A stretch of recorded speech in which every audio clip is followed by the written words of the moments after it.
Chemical peels बद्दल 7 facts जे तुम्हाला सगळ्यांना माहिती पाहिजे. मिथ नंबर 1, केमिकल पील्समुळे स्किन बर्न होते. It's wrong. केमिकल पील हे कंट्रोल ड्रग सोल्युशन आहे. जर एस्थेटिक फिजिशियनच्या सुपरविजनमध्ये केले तर पील बर्न नाही तर कंट्रोल एक्सफोलिएशन करते. मिथ नंबर 2, केमिकल पीलमुळे स्किन परमनंटली थिन होते.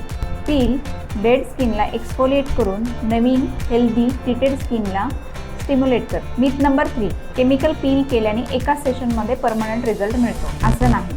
केमिकल पील प्रोसिजर तुमच्या स्किनला ग्रॅज्युअली इम्प्रूव्ह करतात. त्यासाठी मल्टिपल सेशन्स लागतात. सेशन्स 2 to 4 वीक्सनी रिपीट करावे लागतात. मिथ नंबर 4, तुम्ही ही प्रोसिजर घरी किंवा सलूनमध्ये करू शकता. ही चूक बिलकुल करू नका जी एस्थेटिक फिजिशियनच्या सुपरविजनमध्ये केली पाहिजे. मिथ नंबर 5, ज्या लोकांची स्किन सेन्सिटिव्ह आहे, ज्यांना ॲक्नी आहे, रोझेसिया आहे, असे लोक पील करू शकत नाही. केमिकल पील ॲक्च्युअल मेडिसिन असतात ज्यांच्यामुळे ॲक्नी, रोझेसिया कंट्रोल होण्यास मदत होते. मिथ नंबर 6, पील केल्यानंतर स्किन एक्सफोलिएट झाली नाही म्हणजे पीलनी काम केले नाही.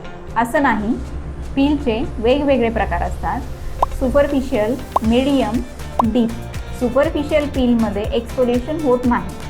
मिथ नंबर 7, खूप लोकांना वाटते डार्क कॉम्प्लेक्शनमध्ये केमिकल पीलिंग नाही केले पाहिजे, त्याच्यामुळे पिगमेंटेशन वाढते. It's totally wrong. फेअर कॉम्प्लेक्शनपेक्षा डार्क कॉम्प्लेक्शनमध्ये पिगमेंटेशन होण्याचे चान्सेस जास्त असतात.